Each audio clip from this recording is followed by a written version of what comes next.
오늘 우리에게 주신 하나님의 말씀 보도록 하겠습니다.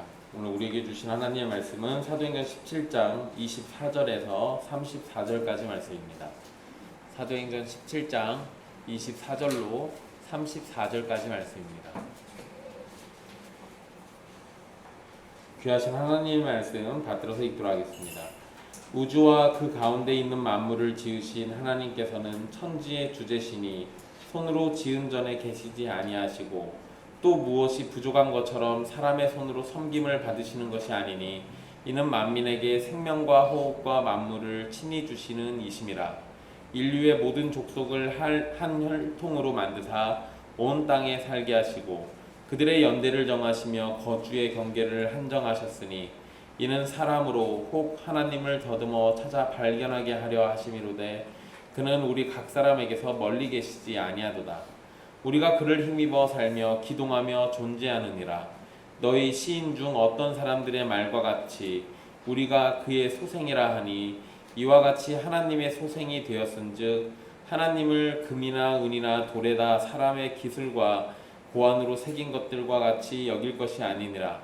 알지 못하던 시대에는 하나님이 간과하셨거니와 이제는 어디든지 사람에게 다 명하사 회개하라 하셨으니 이는 정하신 사람으로 하여금 천하를 공의로 심판할 날을 작정하시고 이에 그를 죽은 자 가운데서 다시 살리신 것으로 모든 사람에게 믿을 만한 증거를 주셨음이라 하니라.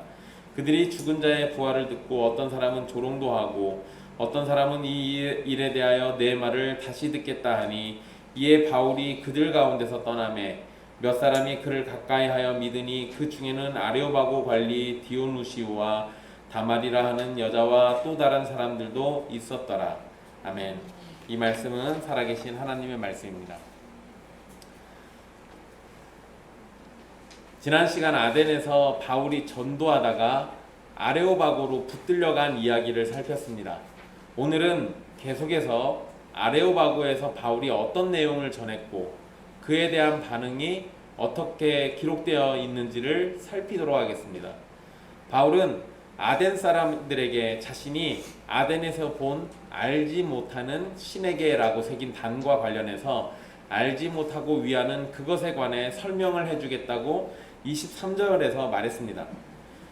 바울은 곧장 아덴 사람들이 알지 못하는 신에 관해서 설명을 해주는데 우주와 만물을 지으신 창조주 하나님, 곧 천지의 주제이신 분을 24절에서 설명합니다.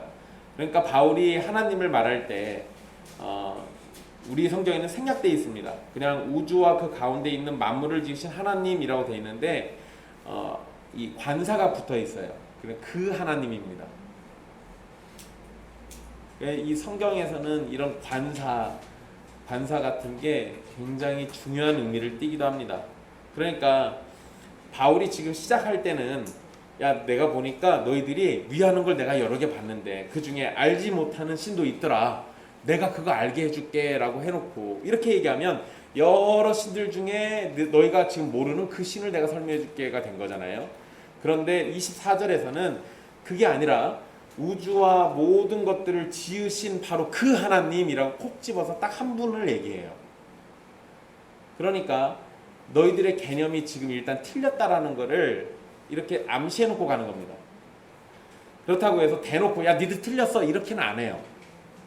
이게 사도 바울이 이런 설명 같은 거 논쟁을 할 때 변론을 할 때 잘 쓰는 특징입니다. 그냥 대놓고 야 틀렸어 그거 아니야 라는 식으로 얘기하진 않아요. 우리는 이러지 않죠. 우리는 일단 네가 틀렸고 내가 오라부터 시작하거든요. 그럼 대화가 안 됩니다. 사도 바울의 방식은 그렇게는 안 가요. 어쨌든 바울은 유일하신 하나님을 언급하고 있습니다. 그리고 그곳에는 이 아덴이란 지역에는 여러 신들이 있다고 믿고 있고 이미 그렇게 섬기고 있는 지역인데 바로 그곳에서 온 우주와 만물을 지으신 분이 오직 한 분이시라고 말하는 것은 받아들이기가 사실은 쉽지 않았을 거예요. 그렇지만 사도 바울은 정확하게 하나님의 존재에 대해서 알려줘야 하기 때문에 받아들이기 어려운 이 내용들을 지금 설명하고 있는 겁니다. 게다가 그분께서 천지의 주제이십니다. 즉 모든 것을 섭리하시고 다스리시는 분이십니다. 이런 개념은 스토아 철학자들은 거부가 없어요. 왜냐하면 스토아 철학자들은 뭐가 이 세상을 다스린다라고 했어요. 뭐라고 그랬죠? 지난 시간에? 로고스. 이 세상에 로고스라는 게 있다니까요. 그러니까 스토아 철학자들은 이런 거부가 사실은 없습니다. 그런데 에피쿠로스 철학자들은 이게 불편한 이야기예요. 그럴 리가 없거든요. 만약에 이 세상을 섭리하고 다스리는 신이 있다고 해버리면 참된 행복을 찾아야 하는데 결국은 그 신 앞에 굴복해야 맞아요. 그런데 에피쿠로스 학자들은 신의 존재를 부정하고 싶어 하거든요. 신이 있다고 해버리면 자신들이 그 앞에서 껍벅 죽어야 하니까 그렇게 해가지고는 우리가 진짜 행복하지 못할 거야 라고 생각한 거예요. 사실 에피쿠로스 학파의 이런 주장들은 지극히 인간적인 거예요. 사람이라면 누구나 다 그럴 수 있습니다. 마치 뭐와 비슷하냐면 아이들이 어느 때가 되면 부모의 말을 듣지 않기 시작합니다. 왜 그래요? 부모의 말을 들었더니 내 인생이 엉망진창이 돼서 그런 겁니까? 아니요, 그러진 않아요. 그런데 어느 순간 자기도 독립된 자아라고 생각을 하고 어느 순간 자기 스스로도 내 행복을 위해서 내가 선택하고 싶어 하거든요. 그런데 그거의 최대 걸림돌이 누구예요? 부모죠. 그러니까 부모를 자기 인생에서 치우려고 하는 겁니다. 그게 극대화되는 때가 언제예요? 우리가 보통 말하는 사춘기부터 시작해가지고 그런 때가 와요. 그래서 어느 순간이 되면 내 부모를 치우고 내가 내 인생의 주체자가 돼서 내 마음대로 하고 싶어요. 그런데 그런 생각이 들었을 때 실제로는 그게 불가능하죠. 왜 그럴까요? 일단 돈을 못 법니다. 내가 내 마음대로 하고 싶어도 내가 뭘 하려고 하면 부모에게 돈을 받아야 돼요. 그러니까 이게 내 마음은 이게 아닌데 내 현실은 그렇게 할 수밖에 없어요. 이게 부딪히죠. 그러니까 자꾸 돈은 뜯어가지만 부모에 대한 이 공격성은 더 극대화돼요. 근데 여러분 이게 똑같이 이 에피쿠로스 학파들이 한 거랑 연결해서 생각해 보십시오. 크게 다르지 않습니다. 신이라는 절대자가 있어버리면 그 앞에 나는 굴복해야 돼요. 그냥 내가 누리는 모든 건 다 그 절대자로부터 온 게 맞아요. 그런데 그렇게 인정하기 시작하면 내가 가지고 있는 걸 함부로 못 쓰거든요. 이건 내가 갖고 있어도 내 게 아니야. 그러니까 이걸 가지고 내가 마음껏 누릴 수 있는데 누리지 못하는 환경이 되니까 신에 대해서 부정하는 겁니다. 이렇게 놓고 보면 이 사람들은 내면에서는 신의 존재를 인정하고 있지만 실제적으로는 신의 존재를 거부하려고 하는 거예요. 이거는 무신론자들도 다 비슷합니다. 크게 다르지 않아요. 심지어 신자들도 비슷합니다. 여러분들도 무슨 나쁜 짓 할 때 하나님이 다 보고 있다는 거 뻔히 알면서도 그 순간만큼은 갑자기 하나님이 능력을 잃었을 것만 같은 착각에 빠져서 나쁜 짓 합니다. 여러분들의 인식이 그렇게 만드는 거예요. 어쨌든 이 에피쿠로스 학파들의 이러한 자세, 이런 모습들은 사실은 모든 불신자나 또는 모든 불신앙과 연결되어 있다는 거 꼭 기억해 두십시오. 이 바울은 하나님께서 창조주이시고 천지의 주제라고 말했습니다. 그리고 하나님은 손으로 지은 전에 계시지 않는다라고 얘기합니다. 손으로 지은 전에 계시지 않는다. 여러분 보통의 사람들은 신이 있는 곳은 신의 이름으로 지어진 사당이나 성전, 제단에 있다라고 생각을 합니다. 이러잖아요. 여러분 우리 지역에서 미륵불 만나려면 어디로 가야 돼요? 그렇죠. 익산 가야죠. 미륵사 가야 돼요. 미륵불 거기 계시니까. 근데 여러분 이런 식으로 사람들은 어느 한 지역, 어느 한 공간에다가 또 어느 한 우상에다가 자신들이 믿고자 하는 어떤 절대자를 가둬놔 버려요. 이게 우리만 그러는 게 아니라 세계 어디든 다 이럽니다. 그런데 바울은 그러한 개념이 완전히 틀렸다라는 것을 분명하게 밝힙니다. 그런데 흥미롭게도 바울과 쟁론했던 에피쿠로스와 스토아 철학자들은 신이 신전에 살고 있다라는 것을 부정했어요. 이거 별로 안 좋아하는 얘기입니다. 그러니까 이런 부분에서는 또 바울하고 이 철학자들이 맥이 통하는 거예요. 그러니까 철학자들은 아마 이 얘기 들을 때 기분이 좋았다 나빴다 계속 이랬을 겁니다. 자기들 입장에서는 맞는 얘기를 했다 안 했다 자꾸 이러니까 좋았다 나빴다 이럴 수 있어요. 스토아 철학자들은 신이 신전에 산다라고 아예 믿질 않았습니다. 그리고 에피쿠로스 철학자들은 신전 안에서 일어나는 음란한 일들 또는 미신적인 행태들 때문에 신전 자체에 대해서 부정적이었어요. 그러니까 이런 부분에서는 바울이 이렇게 얘기해 주는 게 고마웠겠죠. 그런 가운데 어쨌든 바울이 천지의 창조주의자 만물의 주인인 신전 안에 계시지 않는다라고 말하고 있는 겁니다. 적절히 그들이 하는 말에 동의도 해주고 또 그들의 잘못된 점을 지적해 주는 것처럼 보이죠. 대화의 기술로 치면 긍정과 부정을 적절히 섞어서 동의와 의문을 동시에 일으키는 겁니다.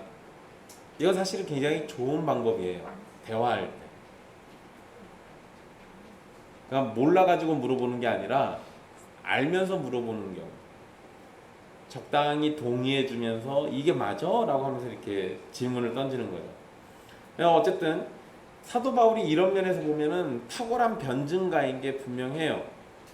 그런데 여기에서 우리가 조심할 게 있습니다. 제가 지금 탁월한 변증가라고 설명은 드리긴 했지만 그거에 너무 집착해가지고 거기에 빠져버리면 바울이 전했던 내용들의 진짜 핵심은 놓치게 됩니다. 바울은 단순히 철학자들과 대화를 하기 위해서 철학적 접근을 하고 있는 게 아니에요. 바울은 사실상 성경의 가르침을 따라서 이들에게 참된 진리를 전달해주고 있는 겁니다. 천지의 주인이신 하나님께서 사람이 만든 전에 계시지 않는다. 이 이야기는 이사야 66장 1절 2절에 이미 나와 있는 얘기예요.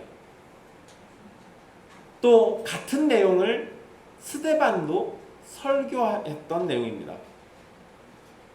그리고 솔로몬 왕도 열왕기상 8장 27절에서 하늘과 하늘들의 하늘도 주를 용납하지 못하는데 자신이 건축한 성전에 거하시겠냐라고 하면서 고백을 했어요. 그거 뭔 얘기입니까? 내가 아무리 대단한 성전을 지어도 하나님은 여기에 살지 않는다예요. 그런데 솔로몬이 이런 얘기 하기 전까지는 사람들이 그런 착각을 했다고요. 그리고 이런 얘기를 했어도 이후에 계속 이런 착각을 했어요.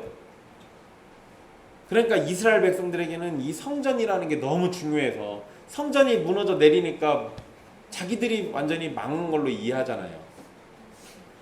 이스라엘 백성들이 바벨론 포로로 끌려갔다가 돌아왔을 때 제일 먼저 한 게 뭐예요? 성전 다시 재건하는 거였어요. 얘네들한테는 이 성전이 너무나도 중요한 거거든요. 그러한 정성과 마음은 정말 소중하고 아름다운 거지만 성전이라는 그 건물 자체에 매여버리는 것은 우상 숭배가 됩니다. 성경의 진리는 하나님을 성전에만 계시지도 않고 가둘 수도 없다는 겁니다. 이와 비슷한 거를 우리도 할까요? 안 할까요? 하죠. 물론 우리 교회가 하진 않습니다. 설마 우리 교회가 하나님 여기 계신다고 믿으면 예배당을 이 모양으로 해놨겠어요? 의리의리하게 치장했어야지. 근데 여러분, 신자들은 묘하게 예배당을 성전이라는 인식 속에서 살아요. 묘하게 그런 인식들이 우리 안에 있습니다. 왜냐하면 한국교회가 오랫동안 교회를 성전이라고 부른 것도 있기도 하고 또 우리가 그런 환경 속에서 자라다 보니까 우리도 모르게 그런 것들이 몸에 배어 있긴 해요. 그리고 기도를 해도 어디서 해야? 그 교회에 와서 십자가 앞에서 해야 뭔가 기도한 것 같기도 하고 자꾸 사람들이 그런 인식들을 갖는데 그거 사실은 다 이렇게 하나님이 성전에만 매여 있는 것처럼 이해하는 것과 똑같은 거예요. 사실은 그렇지 않은데 하나님은 스스로 원하시는 곳에 어디든지 계실 수 있으신 분이고 성전보다 더 크신 분입니다. 즉 바울은 철학자들의 논리로 지금 말하고 있는 게 아니라 성경의 진리를 그들에게 전달해주고 있는 거예요. 그러니까 이렇게 놓고 보면 다시 이제 결과가 바뀐 내용이 또 바뀌어요. 아, 바울은 대단한 변증가였구나라고만 생각할 수 있지만 사실은 성경이 대단한 변증서예요. 성경은 이미 다 알고 있는 거예요. 성경은 이미 그 내용들을 다 얘기해 준 겁니다. 바울은 하나님께서 사람이 만든 성전에 계시지 않는다고 말한 후에 이제는 무엇이 부족한 존재처럼 사람에게 제사를 받아야만 하는 존재도 아니라고 얘기합니다. 그 25절에 나와 있는 표현인데요. 바울의 표현을 생각해 보면 사람에게 제사나 섬김을 통해서 무엇인가를 받는 신들은 부족한 것이 있기 때문에 그런 식으로 채워져야 한다는 겁니다. 그러나 하나님께서는 부족한 것이 없기 때문에 제사를 받아야만 하거나 어떤 섬김이 꼭 필요한 존재는 아니라고 설명을 합니다. 여러분 이런 거 잘 생각해 보세요. 우리 예전에 조상에게 제사 지낼 때 제사 안 지내면 뭔 일 생겨요? 제사 안 지내면 조상님들이 노하셔가지고 벌을 내려요. 그럼 조상들이 지금 뭐 해달라는 거예요? 제사상 차려달라는 거 아니에요. 나 그거 먹어야 화가 좀 풀리고 기분 좋아져가지고 니들에게 복 내린다 이런 거 아니에요. 여러분 만약에 그런 논리가 사실이라고 한다면 그거는 조상도 아니죠. 원수죠. 옛날 미신으로 치면은 그런 조상들은 굿해가지고 다 쫓아내야 맞습니다. 조금만 기분 나쁘면은 벌 줄 거 아니에요. 이상한 거죠. 이상한 겁니다. 거기다가 진짜 우리 조상이고 진짜 나의 부모라면 내가 지금 해줄 게 없어서 뭘 못 해주면 능력 있는 귀신이라면 내 새끼들 고생하니까 제사상 안 차려줘도 복을 줘야 하는 거 아니에요? 그게 맞는 거잖아요. 그런데 논리가 이상합니다. 먹을 걸 챙겨줘야 복을 준대요. 그러면 그건 내 조상도 아니에요. 사실상 원래 그런 것 자체가 원래 틀려 먹은 거고요. 게다가 이방 종교에서 하는 것도 방금 제가 설명드린 거 똑같습니다. 제사를 통해 가지고 신에게 뭔가 입에다가 먹을 걸 물려줘야 그 신이 기운이 세져 가지고 나를 뭘 좋은 걸 준대요. 근데 여러분 이건 논리도 이상하죠? 그러면 내가 송아지를 먹여주면 신은 나에게 뭘 줘요? 송아지보다 더 좋은 걸 줘야 내가 송아지를 줄 법하잖아요. 근데 그런다라는 보장이 어디에 있습니까? 사실은 그런다는 보장이 어디에 써 있지도 않아요. 다 그건 뭡니까? 사람들이 그랬으면 좋겠다라고 믿었던 거예요. 그냥 신앙인 거죠, 신앙. 그러면 이제 성경으로 돌아와서 성경에 혹시 그런 말 써 있습니까? 하나님한테 좋은 거를 바쳐야 하나님이 우리에게 복을 준다. 아니요, 사실은 그러지도 않습니다. 성경을 잘못 읽어도 한참 잘못 읽은 거예요. 이방인들의 생각 속에는요, 자신들이 신에게 제사드리고 기도하고 섬길 때 신에게 힘이 생겨서 자신들을 도울 수 있다고 맞습니다. 그러니 바울은 이방인들의 잘못된 생각을 지적하면서 말하고 있는 겁니다. 사람의 손으로 섬김을 받아야만 하는 존재는 부족한 것이 채워져야만 신의 역할을 할 수 있다는 건데, 그렇다면 그건 진짜 신이 결단코 아니라는 겁니다. 진짜 신은 그런 게 없어도 전능하신 능력이 가득해야 맞아요. 진짜 신은 내가 뭘 입에 물려주지 않아도 자기의 주권 따라서 복을 주든지 안 주든지 자기 마음대로 할 수 있어야 돼요. 그런데 이방 신들, 이방 종교의 개념으로 하자면 내가 먹을 거 주면 그러면 그 신은 반드시 나에게 좋은 걸 줘야 돼요. 그러면 이게 신의 결정, 신의 주권이란 건 어디에 있는 겁니까? 없는 거예요. 기계적인 거죠. 신이란 존재가 그냥 기계적인 거예요. 진짜 신은 결코 그러지 않습니다. 여러분 시편 50편 12절에서 13절 말씀을 보면 하나님께서는 부족한 것이 있어서 제사가 필요하신 분이 아니라는 사실을 알려줍니다. 오히려 우리는 감사하기 때문에 하나님께 제사하는 거예요. 이게 이방 종교와 다른 겁니다. 무엇인가를 얻어내기 위해서 하나님을 섬기는 것이 아니라 하나님이 주신 은혜에 감사하기 위해서 섬김의 자세를 보이는 겁니다. 개념이 다른 거예요. 여러분, 제가 아주 못된 걸 예를 갖다 들어드릴게요. 그게 뭐냐면요, 만약에 우리가 뭔가를 바쳐가지고 하나님이 우리한테 뭐 좋은 걸 줘야 하는 이런 존재로 인식을 한다, 이러면 감사하지 않고 그냥 기계적으로만 이러는 거잖아요. 기계적으로만. 그러면 이런 경우들이 있어요. 자식들 중에 부모한테 왜 나를 낳아가지고 이 고생 시키냐고 하는 사람들이 있어요. 근데 여러분, 부모가 자식에게 준 것 중에 가장 최고가 뭡니까? 생명 그 자체예요. 하나님이 부모를 통해 가지고 생명 그 자체를 준 거잖아요. 왜 나를 낳아가지고가 아니고 나를 통해 가지고 그 생명을 하나님께 넣어주신 거니까 그 자체만으로도, 그냥 부모는 나를 낳아준 그 자체만으로도 존경받아야 하고 섬김받아야 하는 거예요. 근데 이거 개념이 틀려먹게 되고 이해가 잘못되면 부모가 나에게 뭔가를 자꾸 해줘야 하고 내가 원하는 걸 줘야만 하고, 그럴 때 나도 부모를 존경해주고 섬기는 식으로 이해가 돼요. 엉망진창인 거죠. 진짜 신이라면 이렇게 하면 안 되는 것과 똑같은 겁니다. 진짜 참 신이라면, 진짜 전능하신 존재고 우리의 주인이라면 본인의 목적에 따라 우리를 지으신 거예요. 우리는 그러면 거기에 대해서 어떻게 반응하는 겁니까? 그냥 우리를 존재케 만들어준 것 자체에 감사해야 돼요. 제사는 그러는 겁니다. 내가 뭔가를 얻어내기 위해서 잘하는 게 아니고. 그러니까 이런 것들 생각해 보면 이방 종교가 가지고 있는 개념은 사실상 전능하신 하나님에 대한 불경이에요. 제대로 된 신앙이 아니라 순전히 다 미신적인 거고 탐욕적인 겁니다.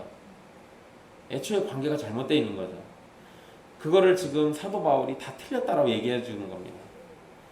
또한 창조주이시자 천지의 주인이신 하나님께서는 모든 사람에게 생명과 호흡과 만물을 친히 주시는 분이라고 말합니다. 세상을 창조해놓고 멀찌감치 떨어져서 구경만 하고 계신 분이 아니라 계속해서 생명을 주시고 호흡을 주시고 사람들에게 필요한 모든 것을 공급해 주시는 분이 하나님이라는 거예요. 그러면 모든 것들을 공급받는 우리들은 어떻게 합니까? 당연히 거기에 감사함으로 나가는 것이 맞아요.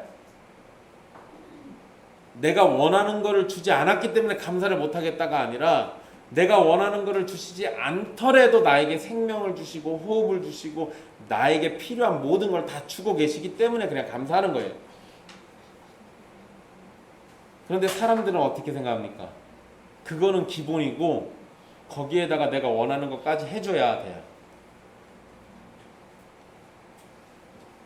이러면 신과 피조물의 관계인 우리의 관계가 앞뒤가 바뀌어버리는 겁니다.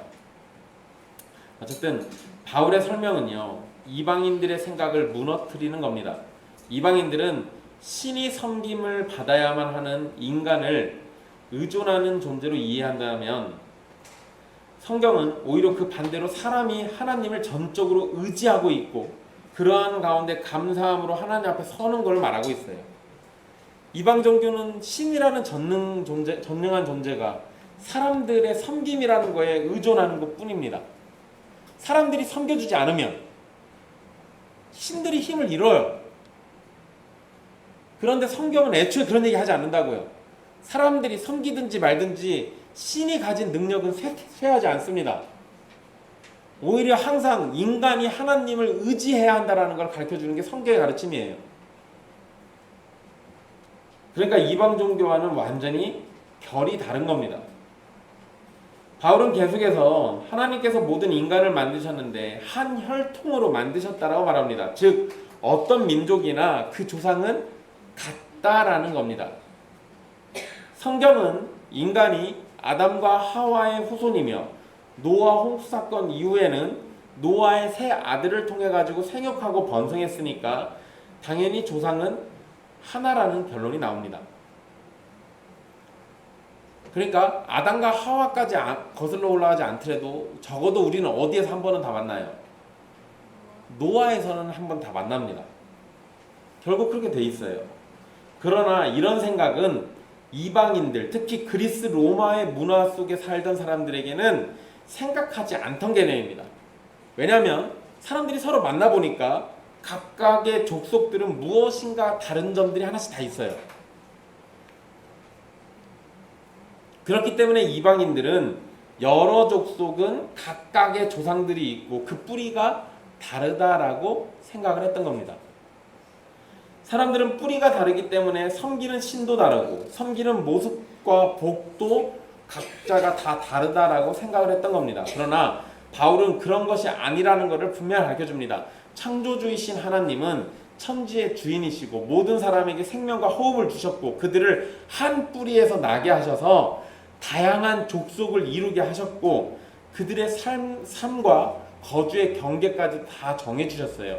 즉 한 분 하나님께서는 한 혈통의 인간을 다양하게 다스리고 계신다라는 겁니다. 그런데 이건 이방인들이 이해하지 못하는 얘기예요. 왜냐하면 신은 어느 한 지역에서만 신이에요. 그 지역을 벗어나면 그 신이 힘을 잃는다라고 생각했습니다.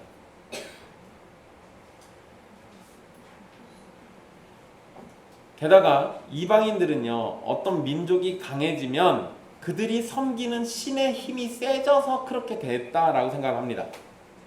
그래서 자신들도 강해지기 위해서는 어떻게 해요?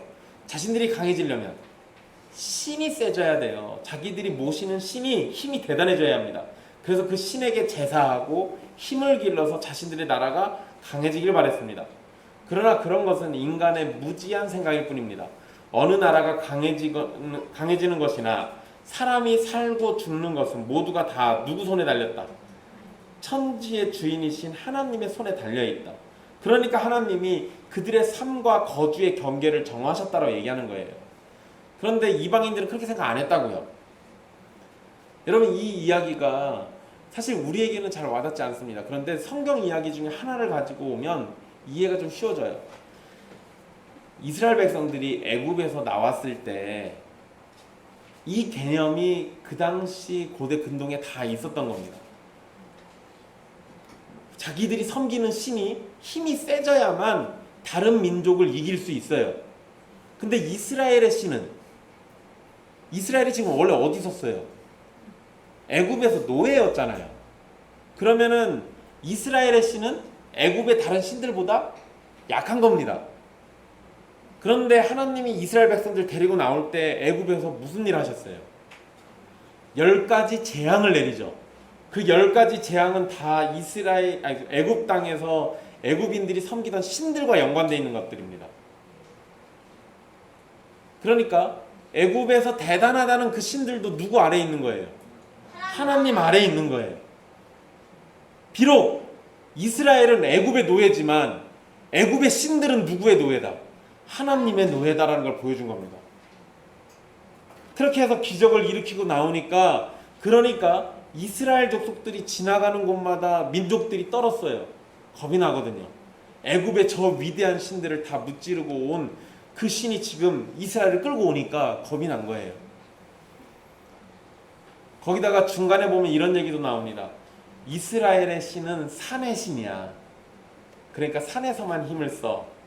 그러니까 들판에서 힘 못 쓸 거야. 그러니까 들판에서 전쟁하자. 근데 들판에서 전쟁했다가 완전히 개박살 납니다. 그러니까 사람들의 인식이 또 깨지는 거죠. 아니야, 이스라엘의 신은 분명히 산꼭대기에만 있는 분인데 들판에서도 힘을 써. 이거 말이 안 되는 거예요. 그들이 어떻게 생각하든 이방인들이 어떻게 믿든 참되신 하나님의 개념은 사람들의 인식보다 훨씬 더 뛰어납니다. 그거를 지금 사도 바울은 어떻게든 이방인들에게 알려주려고 자꾸 이렇게 설명하고 있는 거예요. 바울은 지금까지 자신이 설명한 하나님에 관한 내용을 바탕으로 하나님께서 사람들이 하나님을 더듬어 찾아 발견하게 하려고 해주셨다라는 걸 또 얘기합니다. 바울의 표현을 생각해 보면요, 사람은 하나님을 온전히 알지 못한다라는 걸 알 수 있습니다. 그게 이게 27절의 얘기예요. 그런데 하나님께서는 하신 일들이 있기 때문에, 지금까지 하신 일들이 있으니까 사람들이 하나님을 찾고 구하기를 원하신다는 것도 알 수 있습니다. 그러니까 사람이 찾는다고 찾아지고 알게 되는 존재로서의 하나님을 말하는 건 아닙니다. 이건 오해하지 마세요. 오히려 하나님께서는 사람들이 자신을 찾기를 원하신다는 거예요. 그냥 사람들이 하나님에 대해서 전혀 모르고 살기를 바라신 게 아니에요. 하나님의 존재에 대해서 어떻게든 알기를 원하셨어요. 만약에 바울이 사람의 노력으로 하나님을 온전히 찾을 수 있다라고 이렇게 말하려고 했다면 더듬어 찾아 발견하다라는 표현을 쓰면 안 됩니다. 왜냐하면 이 더듬어라는 표현 때문에 그런 거예요. 더듬어서 알면 이건 제대로 아는 거예요? 아니면 불완전하게 아는 거예요? 불완전하게 아는 거예요. 앞이 보이지 않을 땐 손으로 만져가지고 이렇게 더듬어서 알 수 있잖아요. 그죠? 더듬어서 아는 겁니다. 근데 여러분, 더듬어서 아는 게 완벽하게 아는 겁니까? 우리 잘 쓰는 이야기, 비유 있잖아요. 소경이 뭘 만져요? 코끼리를 만져요. 앞을 볼 수 없는 사람이 코끼리를 만지면 코 만진 사람은 뱀 같다 그러고, 배 만진 사람은 벽 같다 그러고, 다리 만진 사람은 기둥 같다 그러고 이럴 거 아니에요. 더듬어서 만지는 거는 온전히 알지 못합니다. 그냥 한계가 있어요. 그런데 그렇게 완벽하게 온전하게 아는 건 아니지만, 그렇지만 더듬어서 알 수 있다는 얘기는 찾으면, 사람들이 찾으려고만 하면 하나님에 대해서 대충은 알 수 있다, 이 얘기를 하는 거예요. 아무것도 하지 않으려고 하는 것보다는 사실 더듬어서 찾는 게 낫습니다. 그렇지만 결국 부족하게 아는 거죠. 그래도 더듬어 하나님을 알 수 있는 길은 분명히 있다는 겁니다. 분명히 있다는 거예요. 그러니까 지금 다시 처음으로 돌아가면 바울이 이 사람들에게 처음에 뭐라고 얘기했어요? 알지 못하는 신에 대해서 알려준다고 하고 시작했잖아요.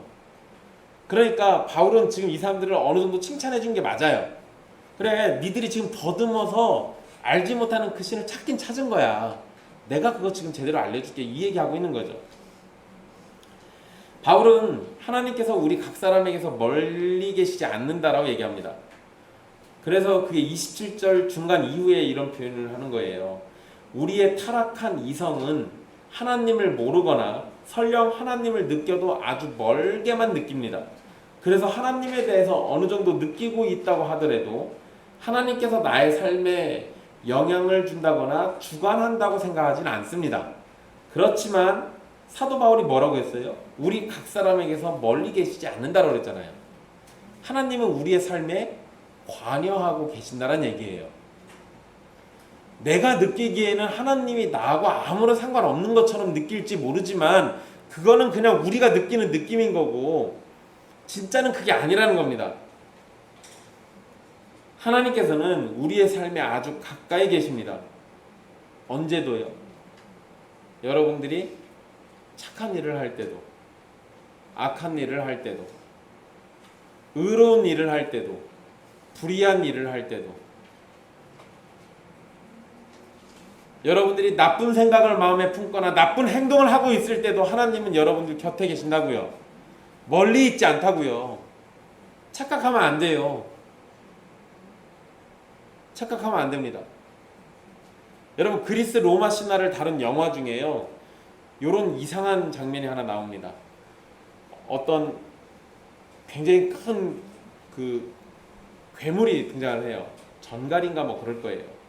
근데 그 괴물이 막 죽이니까 그 주인공과 그 무리들이 도망을 가고 막 어떻게든 살려고 막 아둥바둥합니다. 그러다가 그 시작점에 그런 얘기 하거든요. 얘네들이 싸우고 있는 신 중에 하나가 아레스 신이에요. 아레스는 전쟁의 신이거든요. 그러니까 혹시 무슨 일이 있어도 절대 아레스에게 기도하지 마, 이런 얘기를 해요. 왜냐면 아레스에게 기도하면 우리가 어디 있는지 들키니까 아레스한테 기도하지 말라는 얘기였습니다. 그런데 그 괴물이 나타나니까 어떤 여자애가 너무 무서워가지고 무심결에 아레스 신에게 기도합니다. 우리를 살려달라고. 그러니까 아레스가 그 기도를 듣고 짠 하고 나타나요. 니들 여기 숨어 있었구나 하고. 그러면 반대로 내가 기도 안 했으면 아레스는 모르는 거죠. 그게 신입니까? 무지랭이지? 여러분 그건 나도 할 수 있어요. 여러분들이 나한테 얘기 안 하고 어디 숨어 있으면 내가 어떻게 찾아요? 여러분들이 나한테 핸드폰으로 문자 한 번만 찍어주면 금방 찾아갑니다. 그건 나도 할 수 있는 거예요. 그런데 하나님은 그런 분 아니라고요.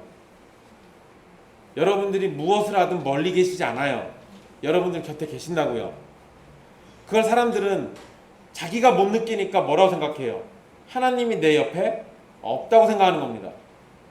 그러니까 무슨 짓 합니까? 나쁜 짓도 하고 못된 짓도 하고 불신앙적인 행동도 하고 온갖 것들 다 하고 내가 말만 안 하면 하나님도 모르시겠거니 생각하고 있어요. 그러지 않습니다. 그러지 않아요. 하나님은 우리에 대해서 우리의 모든 일상에 관계하고 계시고 우리에 대해서 아주 친밀하게 잘 알고 계십니다.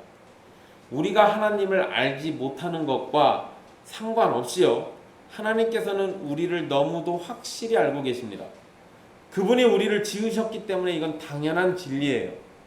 그분이 우리를 다스리시기 때문에 이건 당연한 겁니다.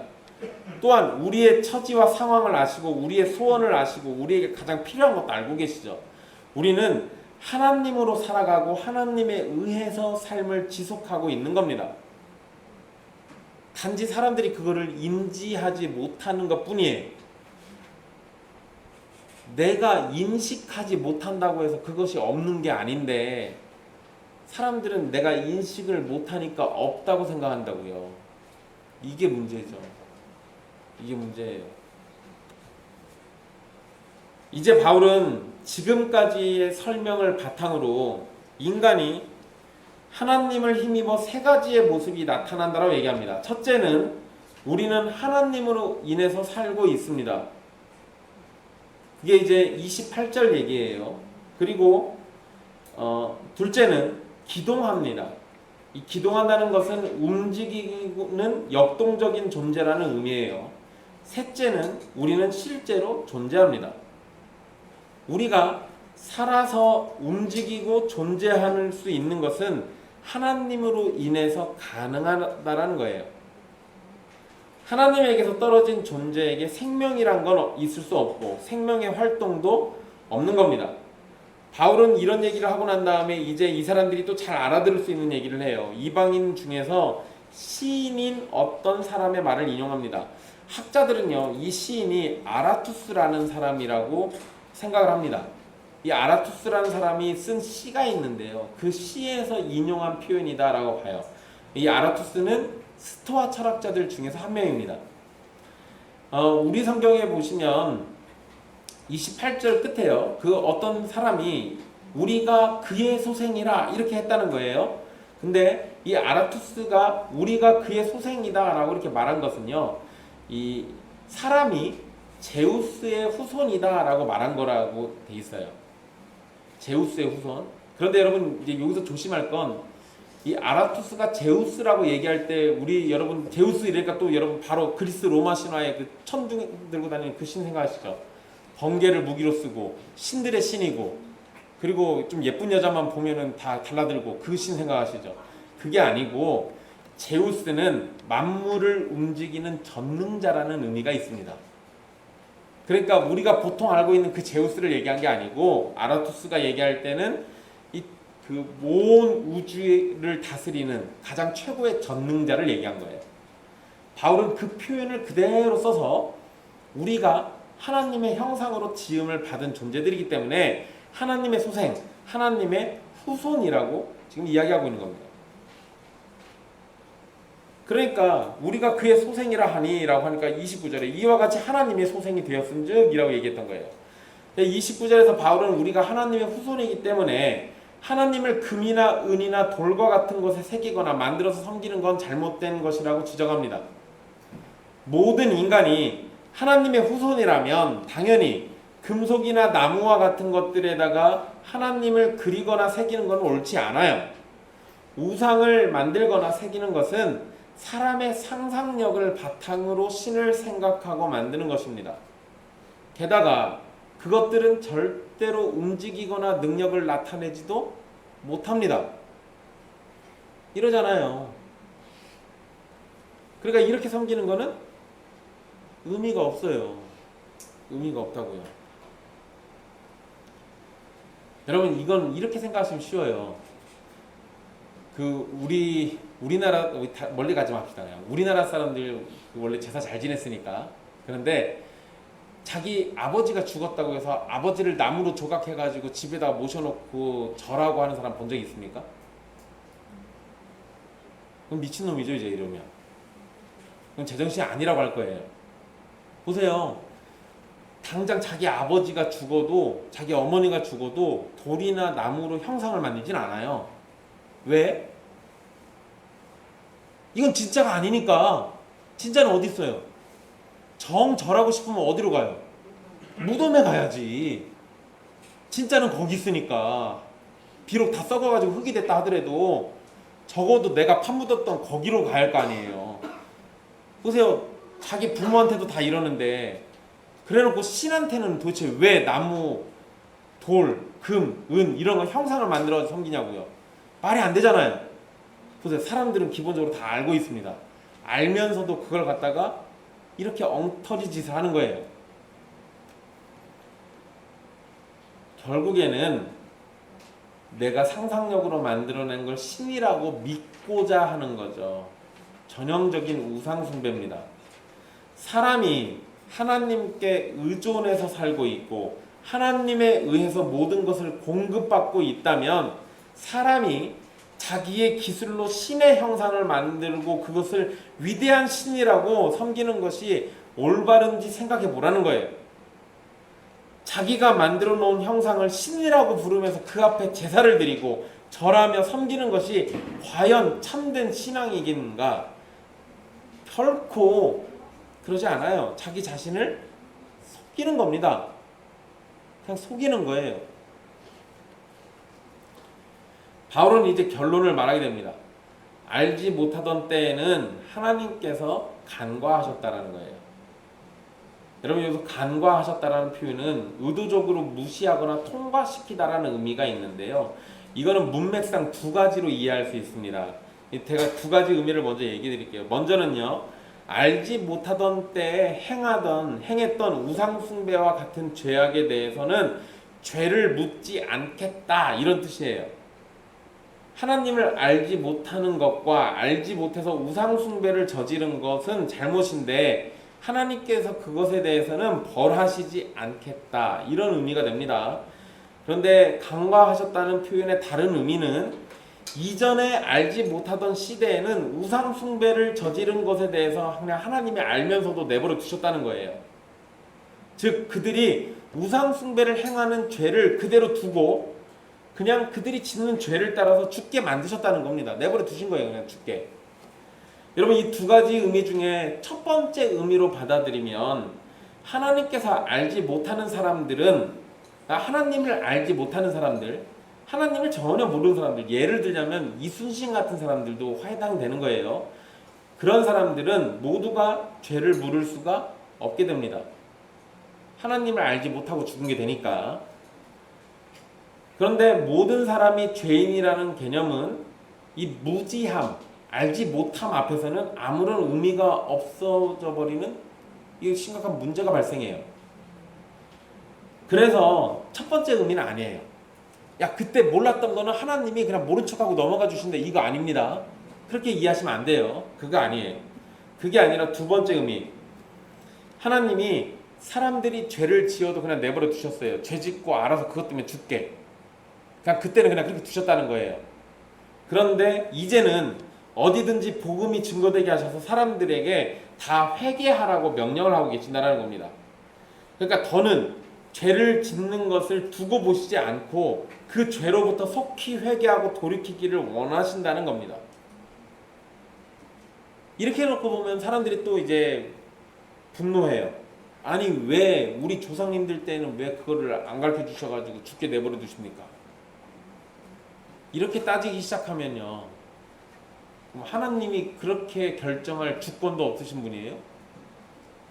하나님 왕이시잖아요. 자기 마음대로 하실 수 있지. 여러분, 저한테 예전에 어떤 애가 세종대왕 처음 갔어요, 지옥 갔어요 물어봐가지고 지옥 갔다고 얘기했더니 그때 그 수련회 장소에서 난리 났었습니다. 제가 세종대왕 지옥 보내가지고 요 근처에 있는 교회에서 했던 수련회, 아니 요가 아니지, 저기 용진 봉동 근처에 있는 교회에서 했던 수련회, 연합수련회였는데 저 때문에 난리 났었어요. 세종대왕이 지옥 갔다고 그러니까 애들이 집에 가가지고 엄마 세종대왕 지옥 갔다고 어떤 전사님이 와서 그러셨어요. 그러니까 자기들이 존경하는 세종대왕 다 지옥 보내버리고 제가 이순신도 지옥 보냈거든요 그때. 왜 여러분, 이순신이 성인 거는 맞고 세종대왕이 성군인 것도 맞습니다만, 그러나 하나님을 믿지 않았기 때문에 지옥 가는 거는 당연한 얘기예요. 근데 그때는 그럼 도대체 왜? 몰라요. 하나님 왜 그러셨는지 모른다고요 우리. 그럼 몰라요. 근데 여러분, 그때는 그렇지만 지금은 우리 시대에는 하나님이 어떤 분인지 다 알고 있잖아요. 이제는 핑계가 안 돼요. 하나님이 세종대왕에게 이순신에게 어떻게 하셨는지 제가 잘 모르겠습니다. 그냥 성경에 있는 대로 하자면 그 사람들 지옥 간 게 맞아요. 그런데 긍휼이 많으신 하나님이기 때문에 그들에게 어떠한 은혜를 베푸셨는지는 제가 알 길이 없어요. 성령님이 어떻게 은혜 주셔가지고 그들이 알지 못하는 하나님을 알고 믿었는지도 모르는 얘기예요. 그거는 나중에 천국 가셔서 확인해 보십시오. 그런데 성경에 있는 내용만 가지고 한다면 그 사람들 천국 못 갔어요. 그러니까 이 두 가지 간과하셨다라는 의미의 첫 번째는 분명히 아닙니다. 그냥 과거에 죄 짓고 그럴 때는 그냥 내버려 두신 거예요. 죄 짓고 죽으라고. 그렇지만 하나님이 어느 순간 은혜를 베풀기 시작해서 더 이상 죄 짓고 죽지 말고 회개하라고 알려주신 거예요. 이렇게 놓고 보면은요, 은혜를 주신 것이 감사한 일이지 은혜를 안 주신 걸 뭐라고 할 일이 아니라고요. 하나님은 은혜를 주실 수도 있고 안 주실 수도 있는 주권이 있어요. 모두 다 지옥 보내실 수도 있는 거고. 그런데 하나님이 은혜 주셨다는 건 그냥 감사할 일인 겁니다. 바울이 회개하라는 하나님의 뜻을 전할 때 그것은 이방인들이 우상 숭배를 하고 전능하신 하나님을 알지 못해서 알지 못하는 신이라고 부르고 있고, 제단과 우상을 만들어서 전능하신 신을 조각물 안에다가 가두려고 했던 그 잘못된 생각으로부터 돌이키라는 겁니다. 이전에는 그냥 두셔서 죄를 짓고 죽게 하셨지만 이제는 회개하라고 알려주신 이후에는 더 큰 심판과 저주가 있을 겁니다. 그러니 아덴 사람들은 속히 회개하고 돌이켜야 하는 거예요. 이걸 갖다가 우리에게 적용하면요, 여러분들 지금 예수님 믿고 회개하지 않으면은요, 이순신과 세종대왕보다 더 큰 심판과 저주받을 거예요. 그 사람들은 모르고 죽었지만 여러분들 알고 죽는 거니까. 그러니까 심판이 임박하고 저주가 가깝다는 걸 알면 안 믿고 그럴 수가 없는 거예요. 31절에서 바울은 왜 회개해야 하는지에 대해서도 설명을 해줍니다. 31절 한번 보세요. 이는 정하신 사람으로 하여금 천하를 공의로 심판할 날을 작정하셨다라고 얘기합니다. 여러분, 우리 성경에는 중간에 나와요, 이 작정하셨다라는 표현이. 그런데 원문에는 그 작정하셨다라는 표현이 제일 먼저 나옵니다. 그러니까 하나님께서는 심판 날을 작정하셨어요. 정하신 겁니다. 그 날은 이미 정해졌기 때문에 시간이 지날수록 그 날은 점점 가까워질 수밖에 없습니다. 이미 정해진 그 날이 있으니까 그 날이 뒤로 물러나지 않아요. 시간이 흐를수록 우린 점점점 그 날에 가까워진다고요. 하나님께서는 천하를 공의로 심판할 날을 정하셨습니다. 심판의 날은, 그날의 판결은 공의롭고 누구도 변명할 수 없습니다. 그리고 천하가 모두 심판의 대상입니다. 피해갈 수 있는 사람도 없어요. 그렇기 때문에 속히 회개해야 합니다. 그런데 그 심판을 하나님께서 직접 하시는 게 아니라 심판할 사람을 정해놓으셨대요. 31절에 보세요. 이는 정하신 사람으로 하여금 이라고 돼 있잖아요. 그건 누군가 정해놓은 겁니다. 심판하도록 정해진 사람은 우리는 딱 보면 다 알아요. 예수님이에요. 분명합니다. 그런데 바울이 의도적으로 예수님의 이름을 언급하지 않고 있습니다. 왜냐하면 지금 상황에서 예수님이라는 이름을 얘기해버리면 아덴 사람들은 또 뭐 할 것 같아요? 와, 여러 신들 중에 예수라는 신이 하나 또 있구나 라고 생각할 거예요. 그러니까 예수라는 이름을 의도적으로 언급하지 않습니다. 그래서 바울은 그냥 예수님의 이름을 말하지 않고 그저 어느 한 사람이라고만 얘기해요. 그런 우상 취급받는 거를 두고 볼 수 없으니까 이랬던 것 같습니다. 여하튼 심판할 사람도 정해졌고 심판할 날도 작정되어 있기 때문에 이 심판은 그리 멀지 않은 때에 있게 될 것이라고 생각할 수 있습니다. 그리고 바울은 하나님께서 정하신 그 사람에게 증거를 주셨는데요. 그 사람의 존재를 알게 하시기 위한 겁니다. 그 증거가 뭐예요? 죽은 자 가운데서 다시 살아난 것. 그것으로 모든 사람에게 증거가 되게 하셨대요. 그래 이제 여기서 뭔 얘기한 겁니까? 부활을 얘기한 거예요. 예수님의 부활을 얘기했습니다. 죽은 자 가운데서 다시 살아나도록 하신 하나님의 능력은 뭐를 초월한다? 죽음이라는 거, 사망을 초월한다. 죽음을 이겨낼 수 있다는 것으로 하나님은 심판하실 위치에 있는 존재라는 것을 알려주는 겁니다. 또한 죽음이 심판의 한 모습이라면 죽음을 이겨내시는 하나님은 심판하실 위치에 있으며 심판자를 세우실 수 있는 위치이기도 합니다. 마지막으로 예수님께서 죽은 자 가운데서 다시 살아나신 것으로 그분은 산 자와 죽은 자를 심판하시기에 충분한 자격을 갖추셨어요. 살아 있으시면서도 죽은 적이 있으니까. 그러니까 산 자와 죽은 자를 다 심판할 자격이 있는 거죠. 바울이 예수님이라는 이름을 언급하고 있진 않지만 하나님과 함께 하나님이 정하신 심판자가 되시는 예수님을 충분히 높이고 있고 부분적으로 이렇게 대단한 분이라는 걸 알리고 있는 겁니다. 그런데 이제 여기까지 얘기하고 나니까요, 바울이 죽은 자의 부활에 대해서 언급하니까 그에 대한 반응이 바로 나타나 버립니다.